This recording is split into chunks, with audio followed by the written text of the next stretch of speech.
సౌత్‌లో star heroine అంటే అందరికీ టక్కున గుర్తొచ్చేది నయనతారనే. తెలుగు, తమిళం, కన్నడ భాషలో నటిస్తూ నయనతార స్టార్ హీరోయిన్‌గా ఎదిగారు. ముఖ్యంగా తమిళనాడుతో నయనతార క్రేజ్ వేరు. అక్కడ స్టార్ హీరోలతో సమానంగా పాపులారిటీ సంపాదించుకుందామె. లేడీ ఓరియెంటెడ్ సినిమాల్లో నటిస్తూ స్పెషల్ క్రేజ్ తెచ్చుకుంది. నయనతార దర్శకుడు విఘ్నేష్ శివకుమార్ను ప్రేమించి పెళ్లి చేసుకున్న సంగతి తెలిసిందే. విఘ్నేష్ శివన్ కన్నా ముందు సింబు ప్రభుదేవ్తో ప్రేమాయణం కొనసాగించింది. అయితే పెళ్లి తరువాత నయనతార హవా కాస్త తగ్గిందేమో అని చెప్పాలి. వివాహం తరువాత నయనతార జీవితం అంతా సాఫీగా సాగలేదని చెప్పాలి.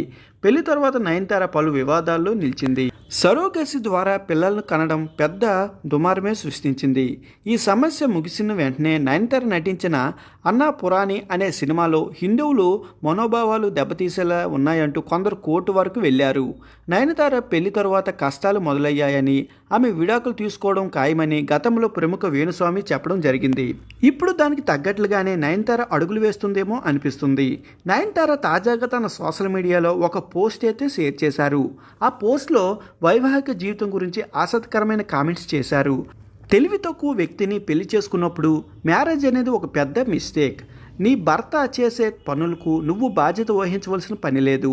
ఎందుకంటే పురుషులు సాధారణంగా మెచ్యూర్ కాదు. నన్ను ఒంటరిగా వదిలేయండి, నేను ఆల్రెడీ చాలా ఫేస్ చేశా మీ వల్ల అంటూ నయనతార తన పోస్ట్లో రాసుకొచ్చింది. అయితే ఆమె ఈ పోస్టు ఎవరిని ఉద్దేశించి పెట్టింది అనేది మాత్రం వివరణ ఇవ్వలేదు. దీంతో నయనతార తన భర్త విడాకులు ఇవ్వడానికి రెడీ అవుతుందంటూ నెటిజన్లు అభిప్రాయం పడుతున్నారు. 7 ఏళ్ల పాటు రిలేషన్లో ఉండి మరి విఘ్నేష్ శివన్ను నయనతార పెళ్లాడింది.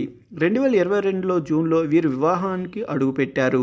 జ్యోతిష్యుడు వేణుస్వామి చెప్పినట్లుగానే నయనతార జీవితంలో జరుగుతుంది నెటిజన్లు అభిప్రాయపడుతున్నారు. మరి విడాకులపై వస్తున్న వార్తలు ఈ జంట ఎలా రియాక్ట్ అవుతారో చూడాలి మరి.